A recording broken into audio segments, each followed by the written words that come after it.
My name is Zsuzsi Egri from Hungary, and this call is happening in the framework of a European cooperation project called Soft Skills Empowered Parents. And we are organizations, some for-profit and some non-profit organizations from 7 different countries, and our activities somehow connect to soft skills, emotional intelligence, and some of our activities are to support parents.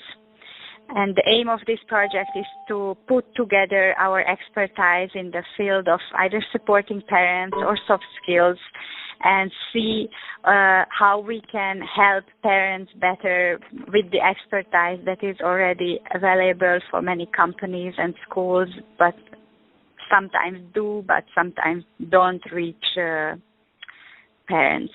So, and this call, you are here with us, Jeff? Yeah, is it any better? It's about the same, but please stay with us.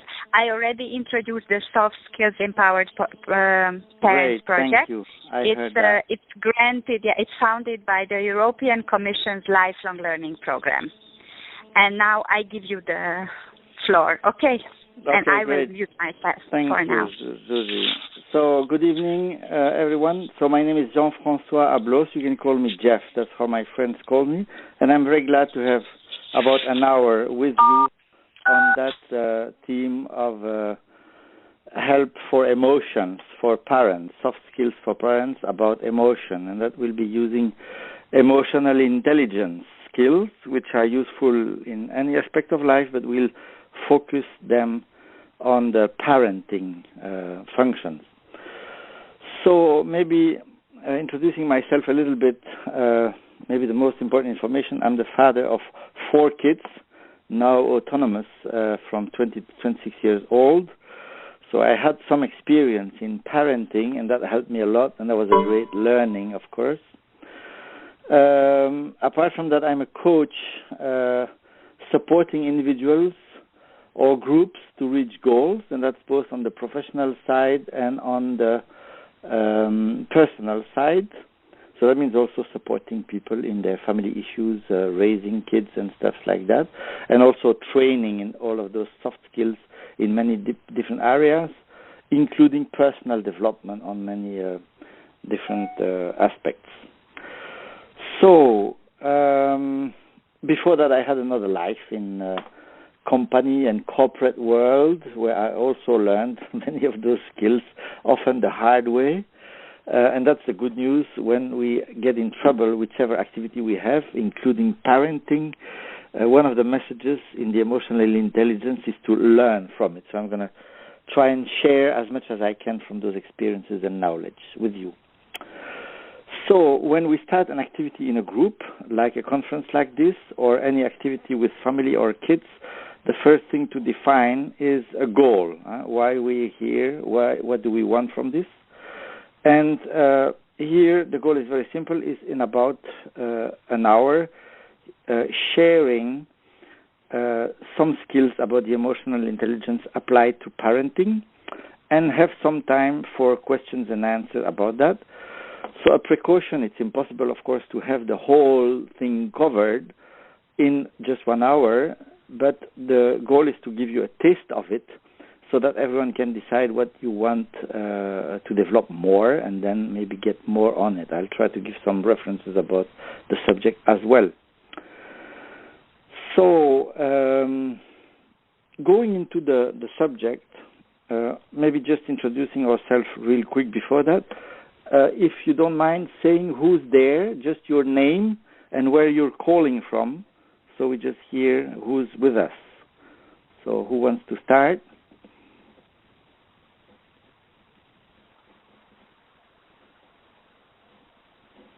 Hello. Hello. Hello. I may introduce myself. Nevia here, Nevia Božić from Slovenia. Nevia, good evening, thank you. Who else? Good evening, Jeff. Hello, Darek is speaking. Darek, hi. Welcome, Darek. Hello. Who else?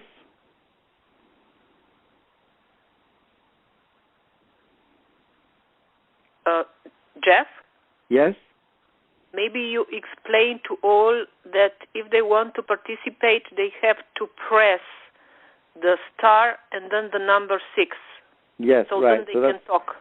That's one of the rules. So probably you are by default on the mute mode. If you want to say something, make a question, it's star 6, and that allows speaking. So that will be helpful whenever you want to introduce yourself or make a question. While I speak and there's no question, it's better to put it on mute so we don't have background noise. So who else is there and able to speak, please?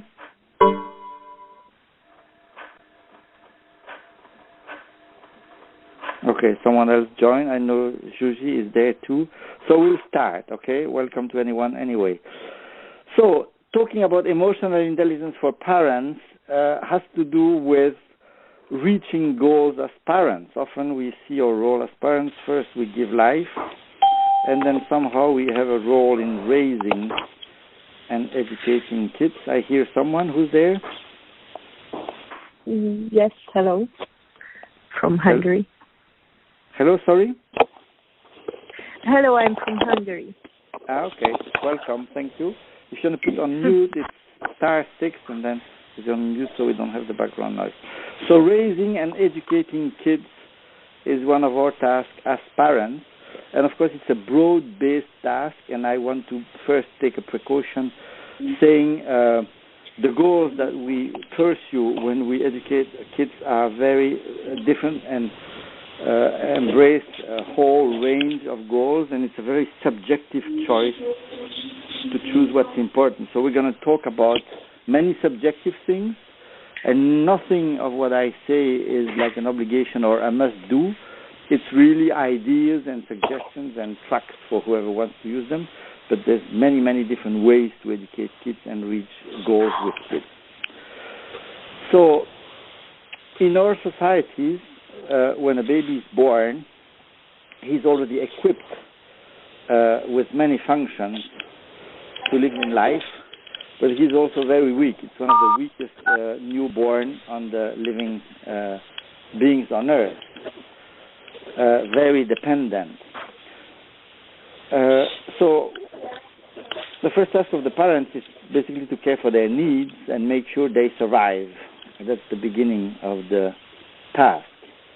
And then when we talk about educating them, is equipping them with skills, many different skills, so that they reach their goal in life and get autonomous, right?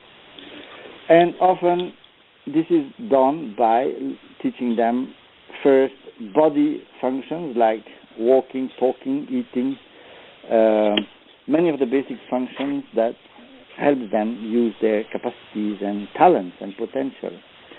Then, at the same time, and later on as well, most of the focus of the education is done on the mind and on the knowledge and the rationality, on the knowledge, logical side of things, using that part of the brain that we favor a lot, which is the cortex, and which is the one where we reason, think, and rationalize. That part is very little used by the baby initially. It's really a potential for development, and that's where we put a lot of focus often. The other part that is to develop is the body, and that's another part on which we focus. But let's face it, at school and in education, we would spend in a week of 30-something hours, most of it, in most of the cases, on the mind and the rational aspect of things, and maybe a little bit on the body aspect of things, like doing gymnastics or learning what to do, how to do things. The emotional part, which is the third part of the human potential, is often considered as something we learn somewhere else, either with the family or with the friends, but not so much at school. And that's the part using the limbic brain, which is a part where we react for life-saving reaction, and that's where the emotions take place. It's also an important part. Yes. Sorry? Sorry to interrupt. I would like everybody to mute themselves because there is lots of background noise and hard to hear. Okay. Okay, just please everybody but Jeff press star 6 to mute yourself, and then when you want to come back, you can do that again. Okay, thank you, Susie. I hear everyone is doing that. *6 to mute. Excellent. There's less noise indeed. So, doing a little recap about our human potential, including the babies or the child one, is the mind, which we develop with knowledge, logic, and rational brain. The body, where we learn to walk, talk, run, do sports, play. And then the emotion, which is the part where we learn to potentially maybe feel good or handle when we feel bad, motivate ourselves, or decide what to do or not to do because we feel like it or not.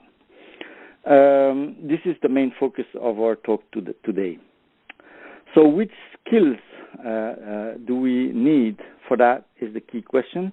And so the speech is going to be around those 4 skills. Those concepts have been developed, for the ones interested, by someone named Daniel Goleman, among others. But if someone is interested in reading more about it, it's Daniel Goleman, Goleman,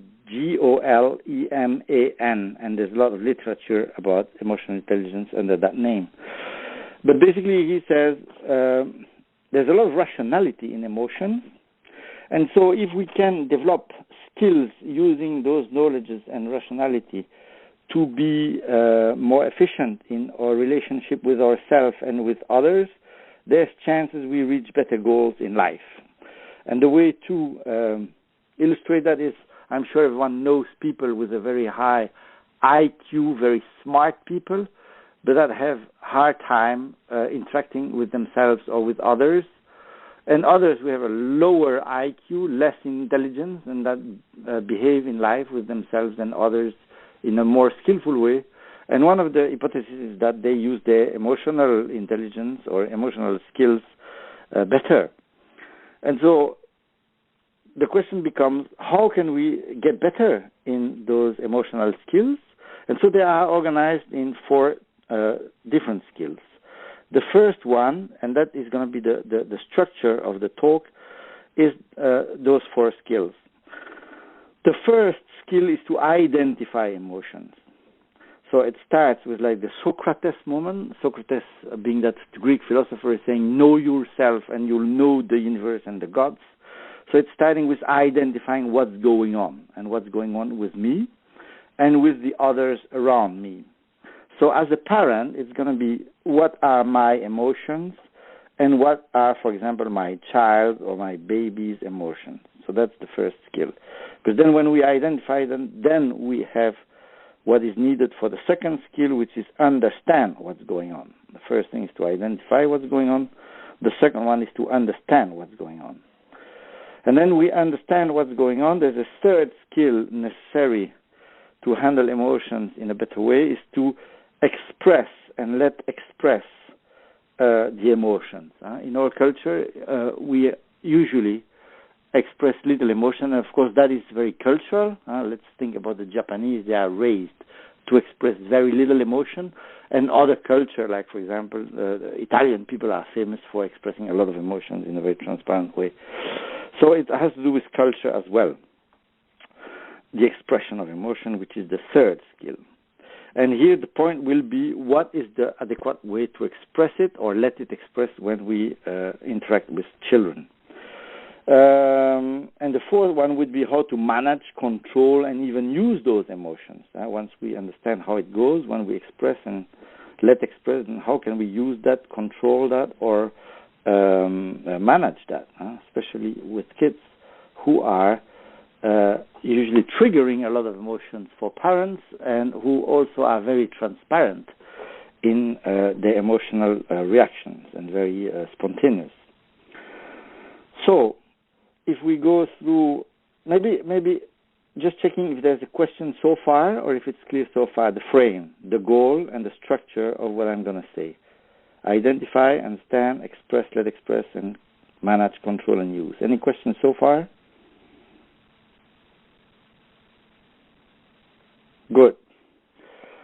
So, identifying emotions is very easy, and we used to do it, even though we don't always do it consciously. But we identify emotions through signs. Emotion, the definition of the word itself speaks for itself. E, to the outside, and motion, a movement. So there's like a movement towards the outside when there's an emotion. So we find it out by signs, either our own body reactions or feelings, or other people's body reaction and feelings. So basically we see emotions or catch emotions with our senses by hearing, seeing, sensing reactions to any stimulus from the inside or from the outside. So it's either verbal or non-verbal signs, but basically for a child, it could be as many signs as crying, laughing, smiling, complaining, come closer or go away, hit with the legs, the hands, or punch, or the tantrum. That is one of the favorite topics for Juji. So many signs showing there are emotions going on.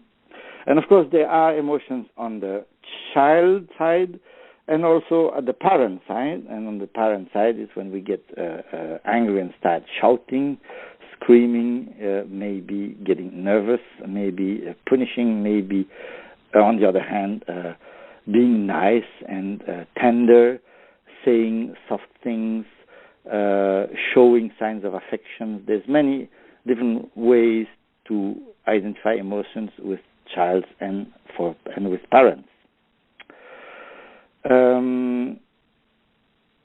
One of the key difficulties with emotions is that there's so many words to describe them. We know now it's a reaction to a stimulus, but there's so many words describing different emotions. It's a complex world, and so experts made a list of 6 basic emotions with which basically you can describe any emotion. And I want to start with that because that applies to both adults and children. And those 6 basic emotions have to do with how we function as human beings. Let's start with the first one. When something unexpected happens in the environment, that first emotion would be a surprise. We don't expect something to happen and we react in a surprise. So that would be the first emotion. Just an example of that is when the child gets out of the womb of the mother, getting birth. I'm sure he's on for a big surprise when he comes out, right? Because that's a new world to him, and the first reaction is a surprise. And we'll see what he or does with that surprise, which is very dependent on how they get birth, right? Second emotion would be it's a good surprise, and then you get happy about it, so you get joy. Usually not so much the case when children are born, because it's a new world, which is a shock, and which triggers usually unpleasant reaction. And that's why some people now put more and more emphasis in getting a warm, welcoming birth to children, so that could be bad surprise could turn on into a good surprise, getting into the world, right? And so that triggering then the second emotion, which would be joy and pleasure. Third emotion is they also may express that they're not feeling safe about that new world, and that could be the third emotion, which is fear. We discover a new unknown world, and so the one natural emotion with it is fear, because it's unknown and it could be dangerous, so it could trigger fear. The fourth basic emotion could be the one where we express that we're not happy at all with what's going on and we disagree with it, and that would be anger. And that's usually, by the way, one of the emotions we can see when the baby is screaming outside. We don't know exactly what they express, but there's a big scream showing they're not so happy about what's going on. The fifth one is the one when someone cries, a baby or a child crying, and that is sadness. And we'll see what triggers sadness. But it's also one of those basic emotions. And the last one is the one we have when we grimace, because we don't like what's going on, and that is called disgust. So in a nutshell, I repeat, 6 basic emotions: surprise, joy, fear, anger, sadness, and disgust. So we are still in the module of identifying them, and so the question becomes, how do we see someone is surprised, and why is it useful? So how do we see someone is surprised? Is because there's that reaction of opening the eyes, trying to get as much information as people can, opening their eyes, and usually jumping in a little knee-jerk reaction because it's unexpected. And basically that state has as a function to put yourself on alert. Basically the surprise triggers alert mode so that we get ready for a fast reaction to something that could be a danger. Second emotion is, and of course that surprise is useful in life because without that we wouldn't react fast enough and sometimes get in danger. Second emotion, joy, that we can recognize by people smiling or wanting more of something, going closer to something. And that is a very useful function for motivation and keeping taste for life. And it's one of the things that keep us happy about life, is when we feel joy from time to time and we recognize there is joy in what's going on. Important for adults, also very important for kids. Fear is a key emotion which we can identify because people go backwards and usually go away from the danger. And basically the archaic reaction are either fleeing from the danger or freezing when there's fear going on. Fleeing or freezing. We can compare that to the animal world as well. If an animal gets a bad surprise, which could be a danger for him or her, then they could run away from that or just stay frozen because that may hide them from the danger. Anger is the fourth emotion, which we recognize when people start shouting, having an angry face, having a fighting attitude. That is both true for kids and adults, of course. And we usually hear when someone is angry or see that someone is angry by the outside sign, which is the fighting attitude, which is the archaic standard attitude, anger generating fighting attitude. Then the sadness is that emotion that we have when we experiment a loss, when someone dies or get hurt, or even when we get hurt or get sick or something, we can feel sad because there's a loss of a state, life or health, or even losing a friend or losing a good moment or harmony or peace could trigger sadness. True for adults and true for kids, and we see that when people are crying or withdrawing or showing a sad face. And then the disgust is the sixth one, is when we don't like what is going on. Initially it's about food, it's sense related. We show a disgusted face when we taste something that tastes bad, or we smell something that smells bad, or we see something that looks bad or disgusting. And that is, of course, protecting ourselves against potential harmful events or substances. Avoiding poisoning, basically, initially, but then it broadens to attitudes or values or whatever make us disgusted. So, first skill, identify emotions. There are 6 of them. And, of course, you can change the intensity of each of them. A big surprise could be a shock, or a small surprise could be someone stunned or astonished. Someone very joyful could be enthusiastic or even euphoric, or someone just a little bit joyful could be just happy or satisfied about something. Someone very fearful could be anguished or panicked, and a small fear could be preoccupied or worried. A big anger could be rage or hate, and a small anger could just be I'm irritated or upset. And a big sadness could be a depression, or small sadness, melancholy, and so on. We can also mix them. A frustration, very frequent with kids, could be a mix of sadness and anger. I want something that I don't get, so I feel sad, and I can also feel angry about it. So we can mix them up. And we identify them by what people do or say about it. That is wrapping up about the first skill. So is there any question here about identifying those 6 emotions and the mix-up of them and how to identify them? Is there any question here?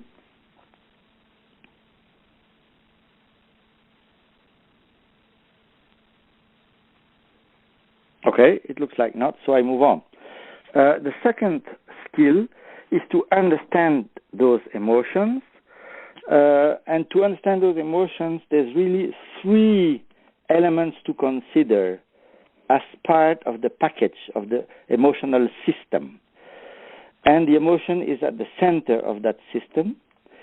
And emotions are triggered by events or any kind of trigger, and that is the second part of the system. So there's a trigger, something happening, that provoke the emotion itself, which is the second part of the system, and then there's the behavior prompted by the emotion. So when we want to understand an emotion with anyone or with a child, we need to wonder first, what emotion is that? Then what triggers it? And what are people doing with it? And that is key to understand emotions. So if, and usually we understand or identify starting with the end, actually. We first see the behavior. We could see a child shouting, screaming, and or crying. So we would see a sign showing there's an emotion in the behavior.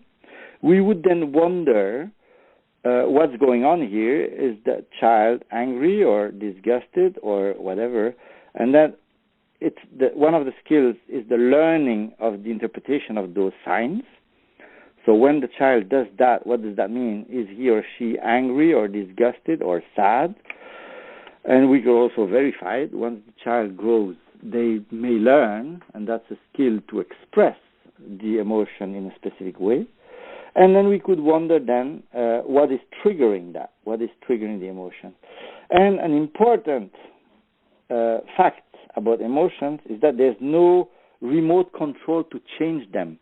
So we have no real action on the emotion directly. Someone angry, you can't stop the emotion by just telling them, stop being angry. That doesn't work. That's like suppressing it.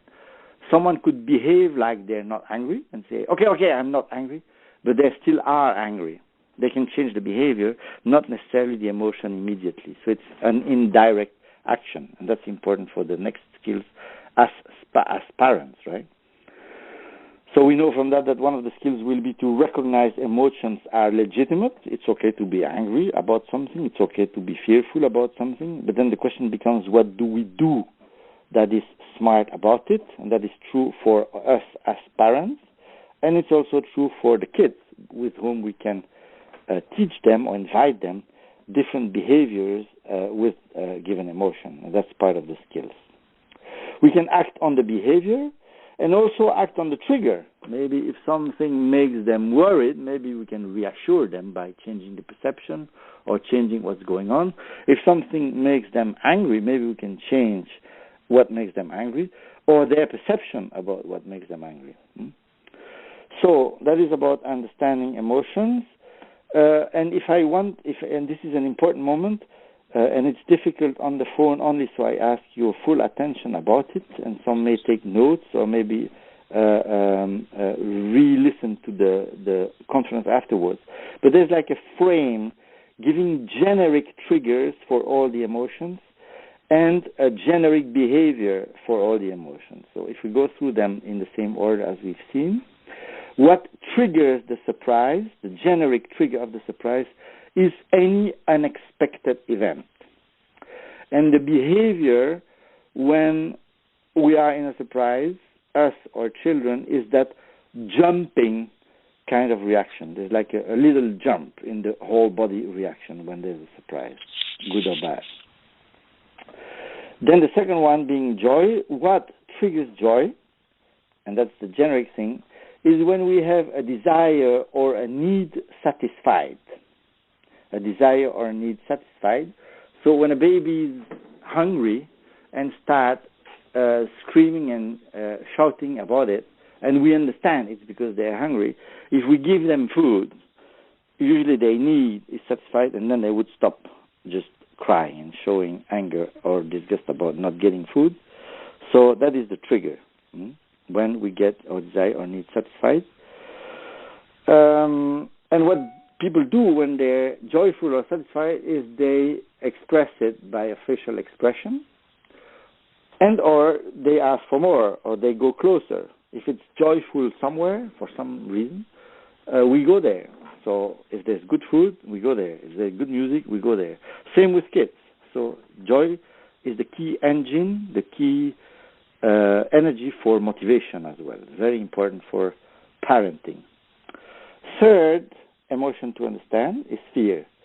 What triggers fear is a perceived threat. Anything that could be a threat to us or the child will trigger fear. And of course, this is subjective, right? What is a threat is something subjective.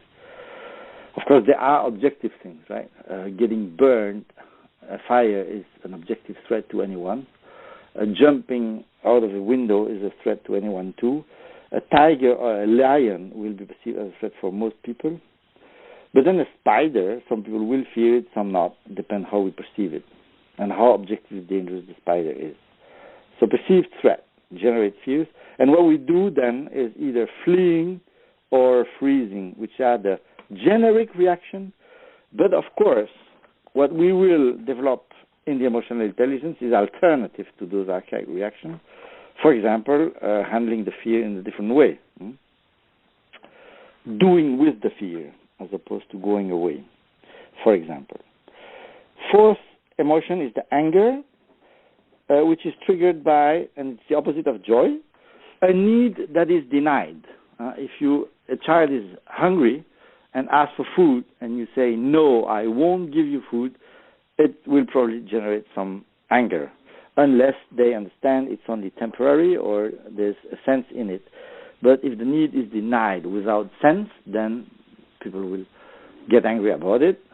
And of course, that is also subjective. What will make someone angry will not necessarily make someone else angry. For example, the way we talk to people, some people will appreciate one way and others not. So it's also subjective, and there's a big learning there about what makes me angry, what makes others angry, and understanding that.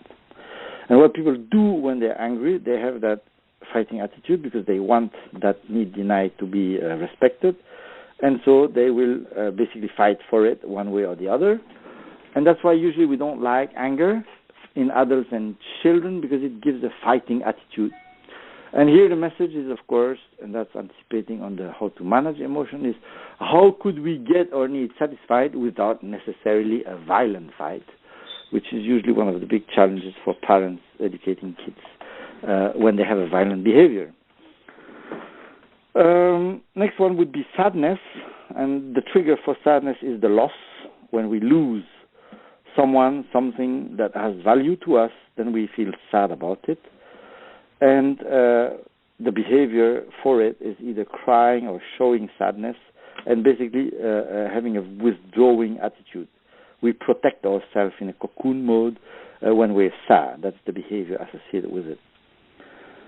And then the disgust being the last one is when we get an unpleasant stimulus is the trigger. So bad food, bad view, bad touch, bad smell, but also bad attitude or disgusting value or attitude, arrogance, hypocrisy, lying may trigger disgust because we don't like it.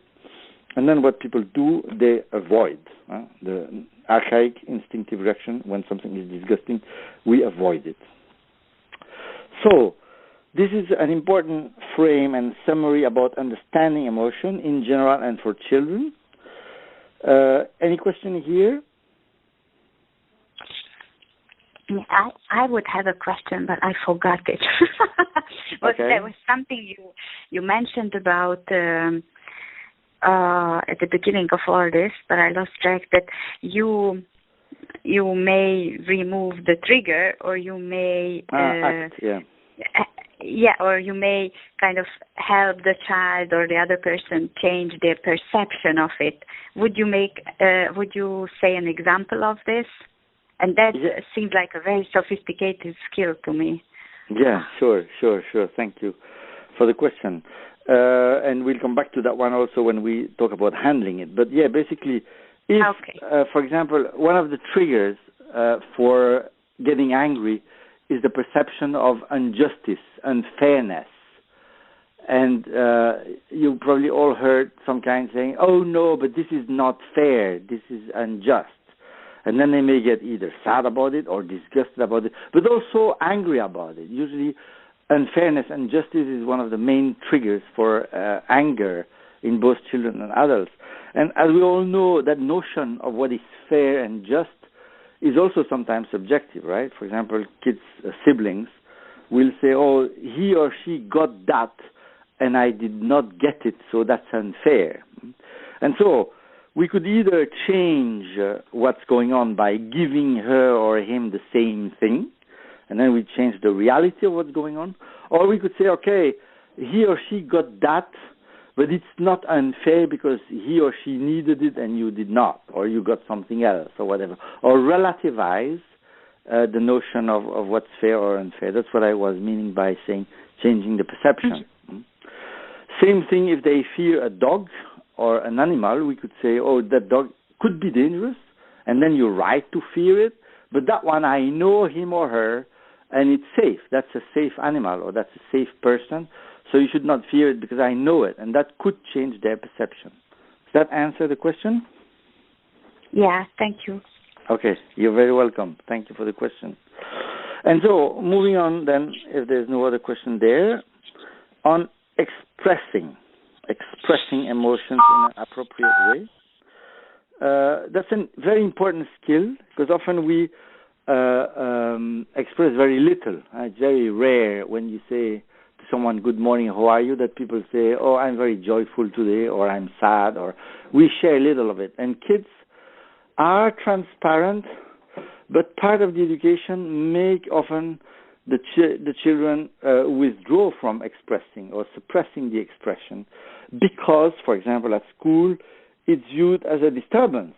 If, for example, they're happy about something, they start laughing and shouting because they're happy, the master or teacher would say, okay, don't make noise. This is disturbing the class, for example. Or if they get angry, they say, don't get angry. It's not nice to be angry, so stop it. So there's many messages inviting to suppress or hide the emotions, unfortunately.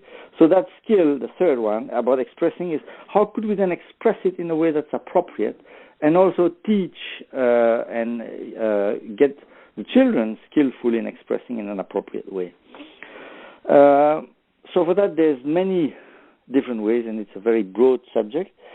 But what I recommend is usually to let the kids express their emotion, and even make questions about it and saying, oh, you're angry. And it's okay to be angry. Do you want to explain why you're angry?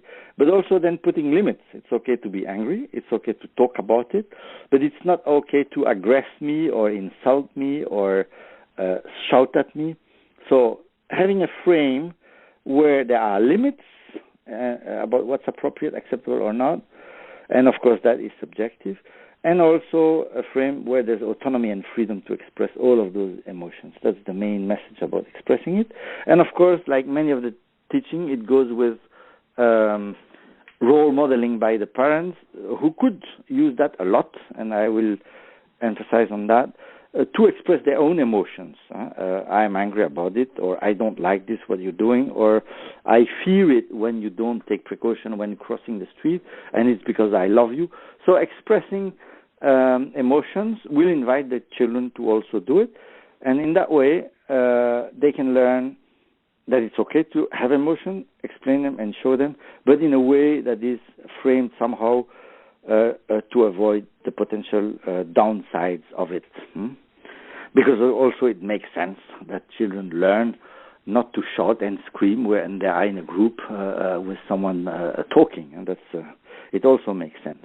So a frame in which there is autonomy for the expression. There's one method I recommend also for that, for the parents interested in that. It's called NVC, Nonviolent Communication. It was invited by someone called Marshall Rosenberg. So I recommend his book if you're interested in that one. Rosenberg is Rosenberg, Marshall Rosenberg, and it's called NVC, Nonviolent Communication. Excellent book, translated in many languages. And basically saying that the appropriate expression when there are emotions could go with describing the facts, then saying those facts generate those emotions for me and recognize it may trigger emotions for you. So facts, emotions, and then going from the emotions to the need. And that's a key thing. Those emotional reactions often show a need behind them. And the key of that method is going from the emotion into what do you need when you have that emotion. For example, if you fear, the need is probably to be reassured. So can we change the environment or the perception in such a way that you feel safe, which makes sense. If you're disgusted, is there a way we can bring you back to well-being? And that is the need behind disgusted. And if you're angry because it's unfair, can we get back to fairness? And the need is to go back to fairness. And so the fourth part of the communication with emotions, it could be then the request. So teaching kids and also learning ourselves as parents to express our emotion, the need behind the emotion, and then asking for it. If there's a need, as a parent, I will ask for the kids to respect my need too. And I will also, of course, negotiate with the children to have their need validated too. And you can really use that as a way to get win-win agreements with kids. That works when there's cooperation possible, and it works less when there's no cooperation. Then you can ask for cooperation as a need. So that is about expressing emotions. Any question on that part?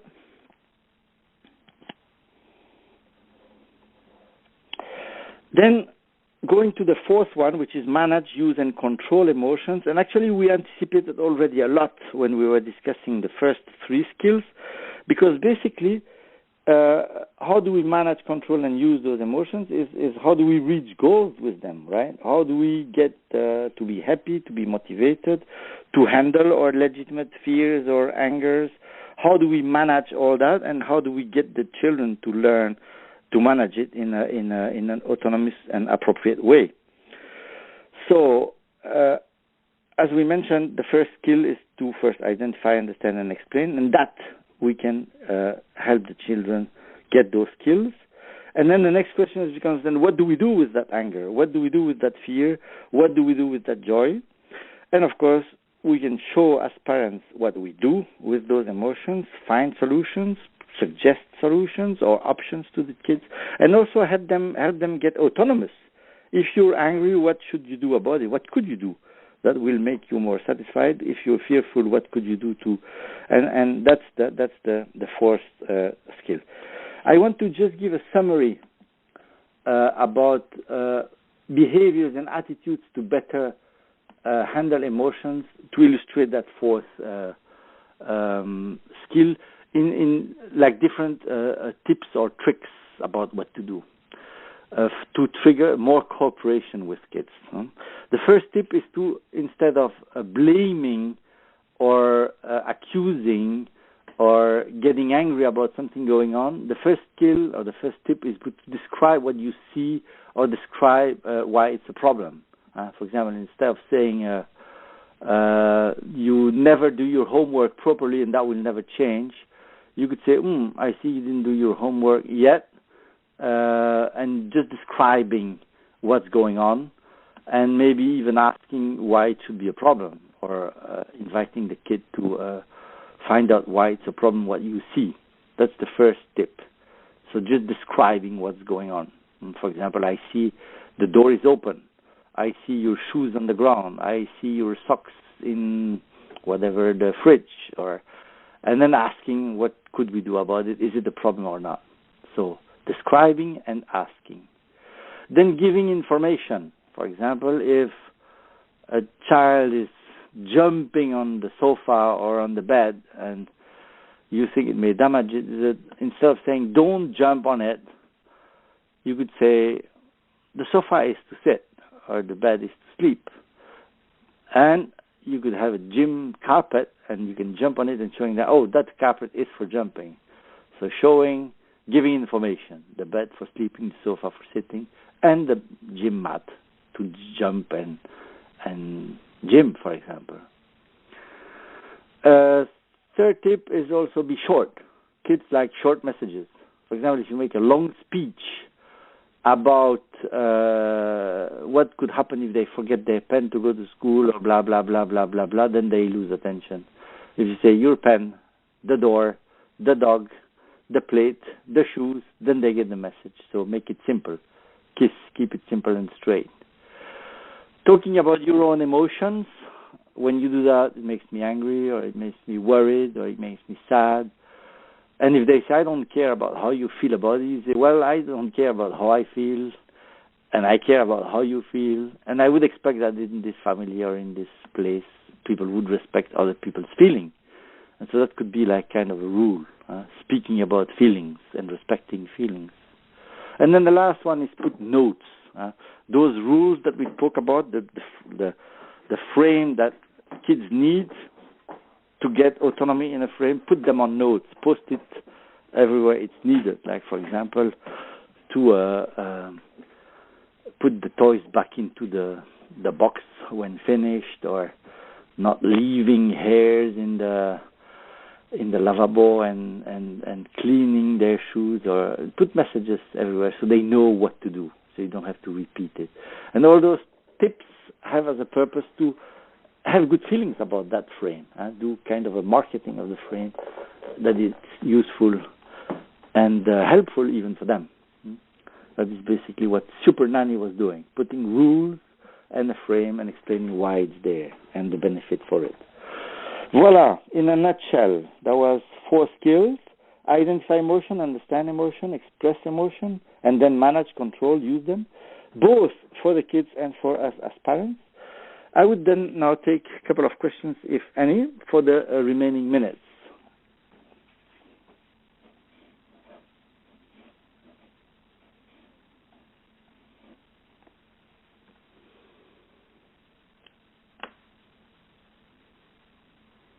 Hello, hello. Any question?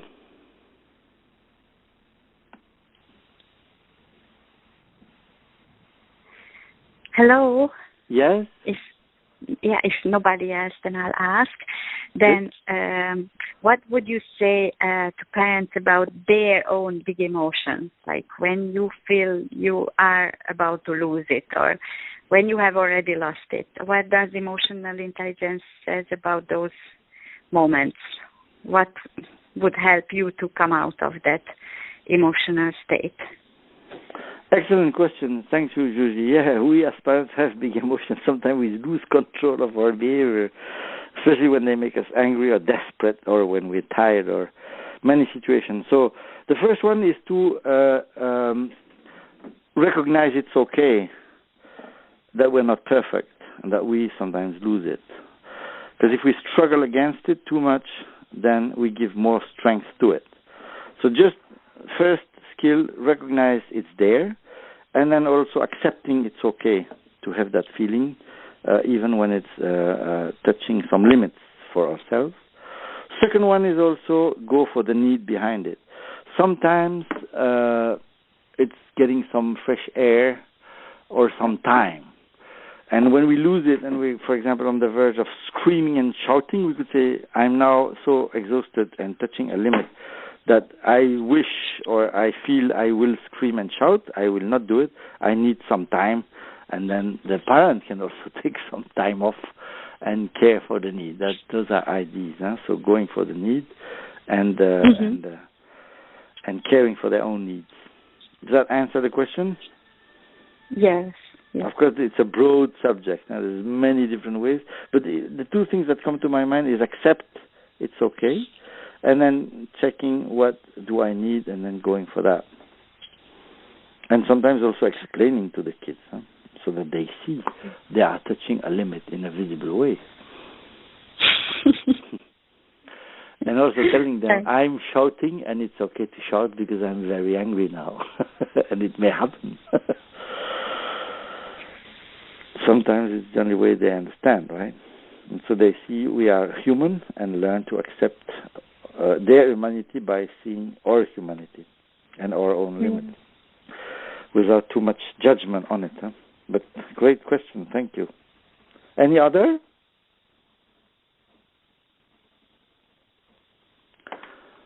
Well, then I think we are about right on time for the scheduled time. So I am very happy to answer more questions if you wish through email. So my email is abeloos@free.fr, ABELOOS @free.fr. And otherwise, I wish you a beautiful evening, beautiful emotions with or without kids tonight and in your life. And it was a pleasure to share those things. Thank you very much. Have a nice evening. And thank you again to the Grundtvig project, which allows those sharing, cross-border sharing within Europe for parents and adults lifelong. I think it's a great idea. So thank you for that as well. Bye-bye now. Cheers. Jeff, thank you. Hello, thank you very much. Thank you very much too. Thank you very much. Bye-bye now. Cheers. Thank you. Bye-bye. Bye. Bye.